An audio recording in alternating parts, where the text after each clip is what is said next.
Hello mga ka-Disciple! Welcome sa Online for Christ, Online with Purpose.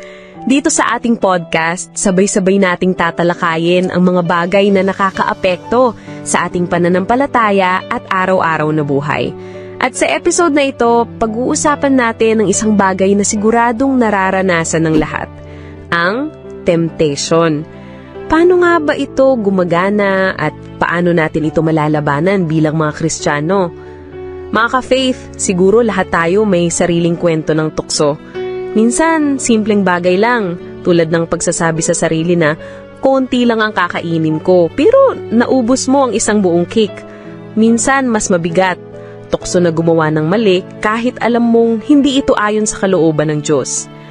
Ang tukso ay parang alon sa dagat. Hindi mo mapipigilan na dumarating ito, pero ikaw ang may choice kung magpapaagos ka o lalangoy palayo. Biblical definition of temptation.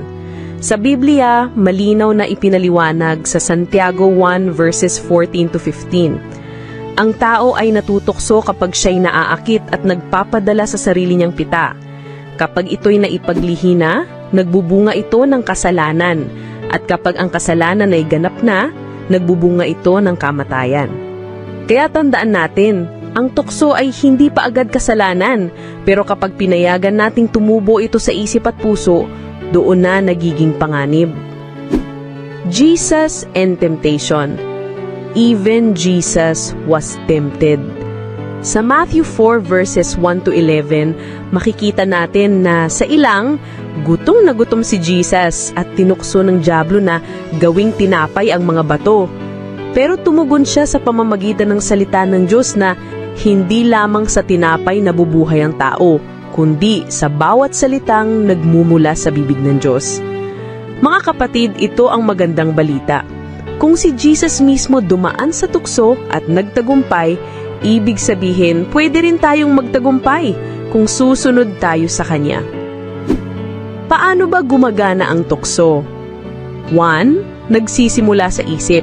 Isang ideya, alok o imahe. 2. Nagiging desire. Kapag pinatagal, nagiging pagnanasa sa puso. 3. Nagiging kasalanan kapag isinagawa. Parang maliit na apoy. Kung hindi agad aapulahin, lalaki at susunugin ka. Practical ways to resist temptation. Paano ba natin malalabanan ang tukso? 1. Panalangin. Gaya ng sinabi ni Jesus sa Matthew 26:41, magbantay at manalangin upang hindi kayo mahulog sa tukso. 2. Salita ng Diyos. Ito mismo ang sandata na ginamit ni Jesus laban sa dyablo. 3. Umiwas sa sitwasyon ng tukso. Kung alam mong mahina ka sa isang bagay, huwag mo na itong lapitan. 4. Espiritu Santo. Siya ang nagbibigay sa atin ng lakas na hindi kayang ibigay ng sarili nating kakayahan. Mga ka-Disciple, ang tukso ay parte ng ating buhay. Pero tandaan natin hindi ibig sabihin na kapag dumating ito, talo na tayo. Sa bawat laban, kasama natin si Kristo. Ang grasya ng Diyos ay mas makapangyarihan kaysa anumang tukso ng mundo. Kaya sa tuwing natutukso ka, alalahanin mo ito. Ikaw ay hindi nag-iisa at ang Diyos ay laging nasa panig mo. Maraming salamat sa pakikinig sa episode na ito ng Online for Christ, Online with Purpose. Huwag niyo rin kalimutang i-follow at i-subscribe ang mga social media pages ko, YouTube, Facebook at TikTok, Disciple Animation. Be a digital disciple. Share Christ with every click. God bless!